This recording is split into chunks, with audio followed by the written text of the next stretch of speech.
मित्रांनो, एक खेकडा समुद्राच्या किनाऱ्यावर चालत असतो आणि तेवढ्यात तो खेकडा मागे वळून पाहतो आणि त्याला त्याच्या पायानं बनलेले निशाण दिसतात। तो खेकडा खूप आनंदी होतो।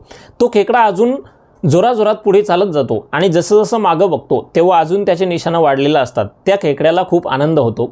तेवढ्यात एक मोठी समुद्राची लाट येते आणि त्याच्या पायाचे सगळे निशाण पुसून वापस जाती। तेवढ्यात त्या खेकड्याला खूप दुःख होतं। तो खेकडा म्हणतो की मी कायम या समुद्राच्या हृदयात राहतो, पण आज खूप दिवसांनी मी एवढा आनंदी झालो माझ्या पायाची निशाणं पाहून, आणि या समुद्राला ते सहन झालं नाही। या समुद्राने येऊन ती सगळी निशाणं पुसून टाकली।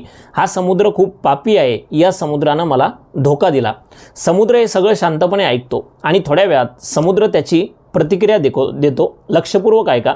समुद्र म्हणतो, अरे वेड्या, तुझ्या पायाच्या निशाण्यामुळे एक शिकारी तुझ्याकडे चालत येत होता आणि तो तुझा शिकार करणार होता।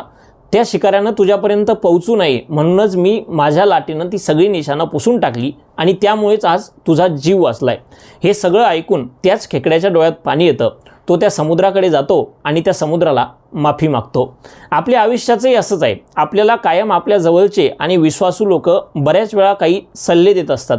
सुरुवातीला आपल्याला वाटतं की तो सल्ला एकदम चुकीचा आहे, आपण त्या माणसाला काहीही बोलतो, पण कालांतरानं आपल्या लक्षात येतं की तो सल्ला अत्यंत महत्त्वाचा होता। त्यामुळं आयुष्यात कधीही तुमच्या जवळच्या आणि विश्वासू व्यक्तीनं काही सल्ला दिला तर त्यावर अगोदर विचार करा आणि नंतरच तुमची प्रतिक्रिया द्या।